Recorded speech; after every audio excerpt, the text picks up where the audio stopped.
The Despoiler was the firstborn son of Tarkaradan, one of the most mighty of Chthonia's gang warlords. As he reached adulthood, his father expected him to complete a Chthonian coming-of-age ritual that involved executing his closest comrades.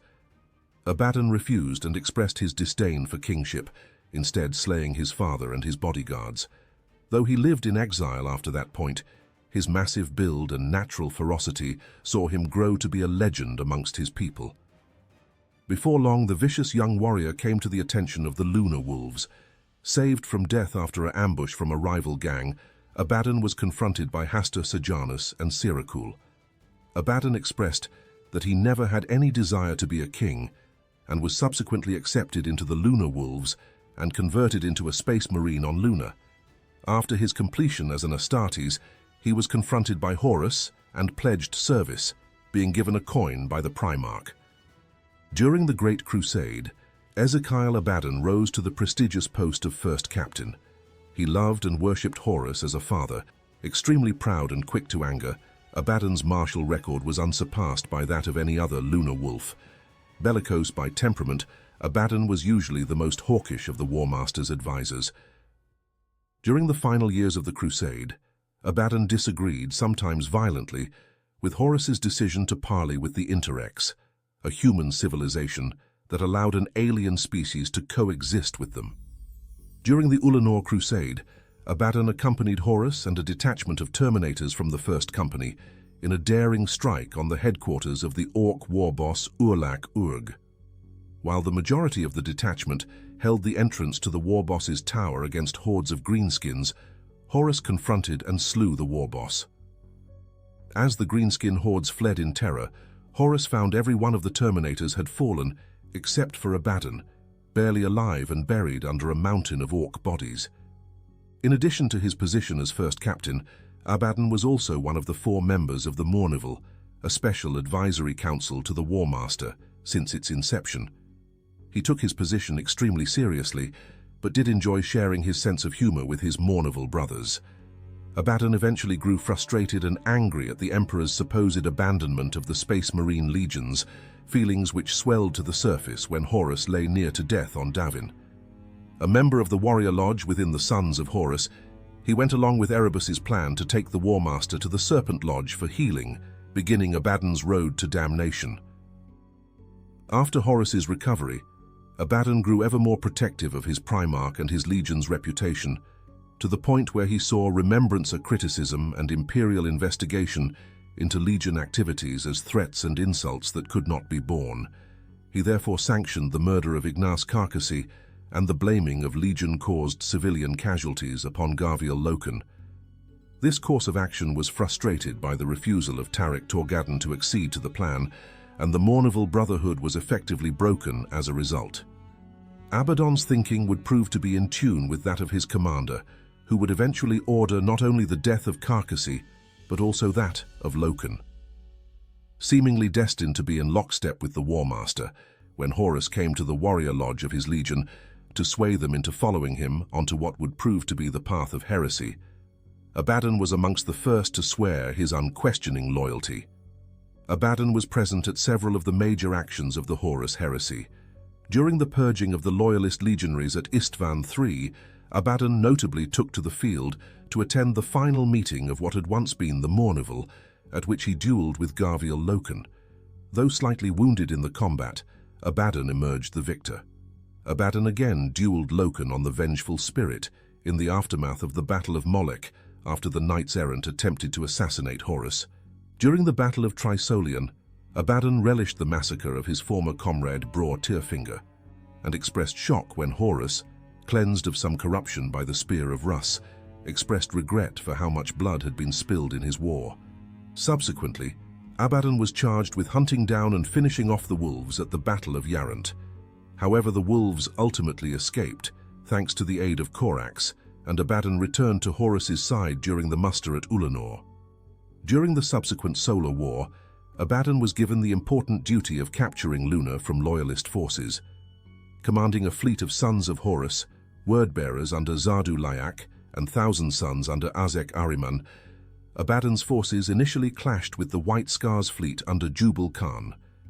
During the boarding of the White Scar's battleship Lance of Heaven alongside Lyak, Abaddon dueled and slew Jubal. He next directed the battle barge War Oath in a kamikaze attack on the defensive ring around Luna, devastating the Loyalist defenses as he teleported onto the moon's surface with his Justerin elite. During the fighting inside Luna's gene labs, he convinced the Selinar matriarch Heliosa 78 to join Horus instead of following through with Rogel Dawn's orders to destroy her precious gene tech in order to prevent it from falling into traitor hands. Abaddon was at Horus's side during the siege of the Imperial Palace. By this time, Horus was literally swelling with the power of the Chaos Gods and spent much of his time comatose inside Lupercal's court scanning the warp. By this point, Abaddon began to grow openly resentful of his gene father, viewing him as displaying weakness and becoming a slave to the Chaos Gods. He resisted the urge to kneel before Horus, but when in the moments that the War Master's old charisma returned, so did the first captain's admiration. He blamed much of Horus's state on Zardu Lyak, but was forbidden from killing the Dark Apostle. With Horus's increasingly absent from command of the battle, holding the traitor war effort together in the face of the rebellious traitor, Primarchs increasingly fell to Abaddon. Abaddon later learned from Lyak that Horus's very soul was being consumed by the Chaos Gods as they poured their power into him, and that the War Master's remaining time was limited. Abaddon asked what would happen if Horus died before he slew the Emperor, to which Lyak replied that the gods would simply find a new champion. In the battle for the Lion's Gate, Abaddon led 3,000 sons of Horus in an attack on the complex's highest levels, alongside Zardu Lyak, Khan, and Kruger. During the battle, Khan became stranded behind Imperial lines as Rogel Dawn closed in, and rather than abandon his ally, Abaddon led an attack to rescue the World Eater. Needing to protect the future champion of the gods, Zardu Lyak scarified himself to hold off the Primarch and allow Abaddon and Khan to escape. By this point in the battle, Abaddon had become frustrated with Horus for not taking to the field of battle himself. After the fall of Lion's Gate, Abaddon observed the same flaw in the Saturnine Gate that Perturabo had also discovered. Wishing to end the war as quickly as possible in order to save the quickly decaying Horus, Abaddon proposed exploiting the breach in Saturnine to end the siege in a matter of weeks as opposed to months. Perturabo was hesitant, thinking Dawn also knew of the flaw, and that the attack was a trap. Abaddon convinced Perturabo to allow him to lead the assault, freeing the Lord of Iron from humiliation and his own legion's blood should it fail. For the operation, Abaddon gathered the entirety of the Emperor's children by convincing Eidolon to launch an assault on the Saturnine walls above, while he led the Justerin, Reaver Attack Squad, 18th Company, and 19th Company in a subterranean strike. However, just as Perturabo had foreseen, the attack was a trap laid by the Loyalists. Many of the Sons of Horus Dark Mechanicum burrowing machines malfunctioned. In the ambush that followed, led by Gaviel Loken and Nathaniel Garrow, Abaddon managed to slay Belsipatus but barely escaped with his life. He swore vengeance on Perturabo and the Dark Mechanicum for the catastrophe. Yet he also realized he had come to love the heat of desperate battle so much that leaving it brought him to tears. Abaddon next appeared at the head of a massive traitor assault on the final bastions of the Sanctum Imperialis, but by this point he had grown disgusted by the madness and horror that his own forces had unleashed, the use of demons by his allies, and the breakdown of the chain of command in his own Sons of Horus. After learning that Horus had dropped the void shields of the vengeful spirit, Abaddon was committed to rush to his father's side to aid him. To that end, he summoned the remaining captains he felt were sane enough to follow him, such as Hellas Sikaar, Lycas Phaeton, and Azelis Baraxa. Many more captains ignored his summons, further adding to his agitation. After Abaddon announced that he intended to abandon the Terran war zone for the vengeful spirit, he was openly insulted by Captain Phaeton, who stated that the first captain had become defeatist and was no longer worthy of commanding others. After Phaeton ignored Baraxa's urgings to respect the first captain, Sikaar murdered the defiant officer, and thus cemented Abaddon's control over the sane Sons of Horus. Abaddon and the last vestiges of the Sane Legion subsequently attempted to board the vengeful spirit with space-worthy shuttles, but immediately found themselves aboard the vessel as if they had been teleported. Fighting through the warp madness he found aboard the vessel, Abaddon was shaken to find that even Kenor Argonis had been driven to a state of insanity after witnessing what Horus had become. Abaddon became determined to find his father and return him to reason, but his troops were confronted by a group of frenzied word-bearers as well as Imperial Army soldiers and forced to fight their former comrades in arms. Abaddon was saved from an extended battle by Erebus, who, despite Abaddon's threats to kill him, managed to somehow calm the maddened word-bearers. Soon after, Abaddon and his forces encountered Constantine Valdor and his custodies aboard the vessel, resulting in an even more vicious battle. Realizing he could not best Valdor in a conventional fight, Abaddon temporarily allowed Erebus to use the powers of warp to aid him and his Justerin. Together, Erebus, Abaddon, and the Justerin were able to badly wound Valdor. During the struggle, Valdor pierced Abaddon with the Apollonian spear and gleamed the dark truth of the next 10,000 years, dubbing Abaddon Despoiler. As the fight dragged on, the clashes extended into the inevitable city, with which the vengeful spirit was gradually merging. Regardless of Abaddon's efforts, Valdor and several of his companions managed to escape when Rogel Dawn suddenly intervened in the battle. Many of Abaddon's comrades were subsequently killed, and they were prevented from reaching Horus. By the time Abaddon finally reached his father, the Primarch had already been struck down by the Emperor. Discovering Gaviel Loken watching over Horus' corpse, Abaddon allowed his former brother to live, believing too much blood had been spilt already. Loken stated that if Abaddon surrendered now, he would see to it that Dawn spared the lives of the remaining sons of Horus. Abaddon rejected this notion and stated their cause of rebellion to still be just. However, he appeared to at least consider Loken's arguments to fully reject chaos. Before Abaddon could embrace this idea, Erebus appeared behind Loken and stabbed him through the back. Abaddon expressed horror and fury at Loken's sudden murder, but Erebus explained that his death was a necessary event to create the demon Samus in the first place. Erebus convinced Abaddon that he could learn to control the warp better than his father, who had been rendered a slave to darkness. Thus, Abaddon let Erebus live as the latter was still potentially useful. Afterward, he re-established command over the vengeful spirit, which had been cut from the warp due to Horus' demise.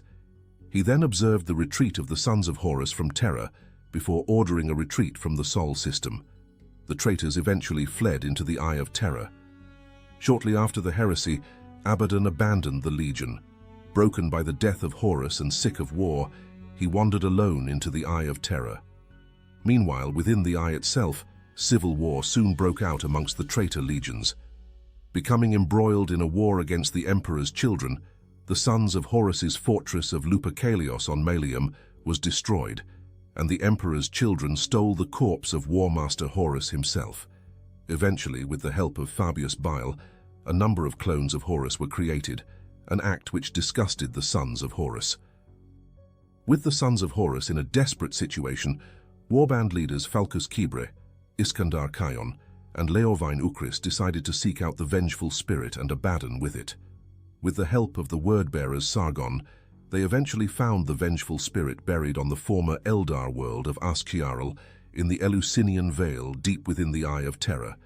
Inside they found Abaddon, who revealed he had dispatched Sargon to bring them to him. Abaddon had become reinvigorated at the news of the cloning of Horus and was assembling forces to end the abomination. Gathering allies around himself, Abaddon moved on the Canticle City, on the demon world of Harmony. During the vicious battle that followed, Abaddon took up the Talon of Horus and boarded the Emperor's Children cruiser Flesh Market, which was commanded by Fabius Bile. Inside, they found horribly deformed, mutated adolescent clones of all 20 Primarchs. After putting an end to these monstrosities, Abaddon and his forces next met the clone of Horus himself. After shattering Worldbreaker with the Talon of Horus, Abaddon impaled the clone of his gene father. With his dying breath, Horus remembered Abaddon as his son, to which Abaddon replied he was not his son any longer. Abaddon's forces subsequently purged the Emperor's children from Harmony and proclaimed himself as the successor of Horus. He would begin a new war, a long war. After his victory, Abaddon proceeded to purge the Black Legion of traitorous and self-serving elements, such as the Word-Bearers champion Rhinax the Unspoken, the Nurgle Chaos Lord Purgor the Putrescent, and the Slaaneshi sorcerer Hexagorlimir. Making bloody examples of these renegades, Abaddon was able to cement his hold on power over the Legion. Now the unquestioned leader of the Sons of Horus, Abaddon eventually renamed them the Black Legion to expunge the name of Horus, who failed in his attempt to take over the Imperium. Studying what his predecessor had done, Abaddon realized that while he needed to court the ruinous powers as allies, he became determined to never become a thrall to their will, as had been the case with Horus in the end. Abaddon slowly forged the Black Legion into a formidable fighting force with the help of his Ezekarian and fought against his primary rival, Death Guard Lord Thagus Daravek. While simultaneously dealing with Daravek with the help of Iskandar Khayon, Abaddon eventually returned at the head of a diabolic horde, which ravaged entire systems around the Eye of Terror before the Imperium could muster the strength to halt it. During this first Black Crusade, Abaddon managed to slay his longtime enemy Sigismund in a duel after failing to sway him to his cause. Though badly wounded in the fight with Sigismund, Abaddon survived and made many bloody pacts with the infernal powers. At the end of the crusade, in the crypts below the Tower of Silence on Uralan, Abaddon recovered the demon sword Drachnion. With the howling demon blade in his fist, Abaddon became nigh unstoppable. Whole cities were burned in sacrifice to the ever-hungry demons of chaos, and entire armies were torn apart by gibbering warp entities. Abaddon's power swelled to inhuman proportions as the gods of chaos rewarded him lavishly, and he undertook acts of fiendish bravery which horrified those who stood against him. Abaddon continued to forcibly absorb old warbands of the Sons of Horus into his forces, most notably the Sons of the Eye. Many other exiled and damned members of the 9 traitor legions were also allowed to join his ranks. During the Gothic War, Abaddon almost brought an entire sector to its knees. His fleets were augmented with a newly constructed flagship, known for good reason as the Planet Killer. Alongside this, he somehow activated and gained control of the Blackstone fortresses. Mysterious constructions, allegedly redating the Imperium itself, that combined to generate prodigious destructive firepower. Abaddon attacked while the sector was cut off from reinforcements by warp storms and caused huge damage to the Imperial battle fleet, destroyed a number of planets, and devastated many more.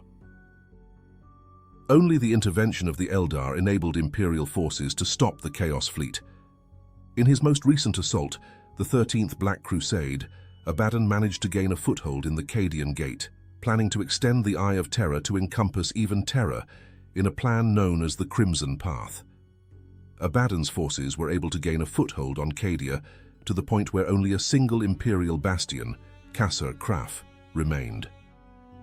After the vicious battle of the Elysian Fields, Kasser Kraf fell, and Abaddon moved onto the last stage of his plan, destroying the Cadian pylons. In the final battle beneath Cadia's surface, Abaddon personally clashed with a variety of foes, including St. Celestine, the Gemini Superior, Inquisitor Greyfax, Orvan Highfell, and Ursakar E. Creed for control of the pylons. Abaddon bested them all and managed to defeat Celestine, who had become depowered by the activation of Cadia's pylons. However, despite the loss of an arm, Creed distracted Abaddon long enough for Celestine to impale him from behind with her sword. Horribly wounded, Abaddon was forced to teleport back to the vengeful spirit. But despite his wounds, Abaddon was able to finish off Cadia by redirecting the debris of the Blackstone Fortress Will of Eternity into its surface. The impact destabilized the pylons, and Cadia was sucked into the warp. Despite the final destruction of Cadia, Abaddon became enraged when he learned from Zaraphiston that the Magos Belisarius Kaul had escaped with a relic of profound importance to Kalissus. Abaddon pursued Kaul and the remaining Imperial survivors to the world, but his prize was denied to him by the Eldar, who aided the Imperials and forced him to withdraw. Abaddon later re-emerged at the head of a massive Chaos Armada to invade Vigilus. His objective was to destroy the planet's Blackstone deposits and permanently seal the Narkmund Gauntlet, dooming the Imperium Nihilus. After acquiring the ancient weapon known as the Void Claw to decimate much of Vigilus's surface, Abaddon's victory seemed certain. However, he was goaded by Imperial commander Marneus Calgar into a duel. Though he bested Calgar in the battle and nearly slew him, the Ultramarines chapter master had used the distraction to cripple the vengeful spirit with an allied Eldar vessel loaded with Deathstrike missiles. Faced with slaying Calgar or saving his prized flagship, Abaddon teleported away from Vigilus and left the war zone when the vengeful spirit made an emergency transition into the warp. Abaddon was able to rapidly locate the vengeful spirit and launched a boarding operation to reclaim it.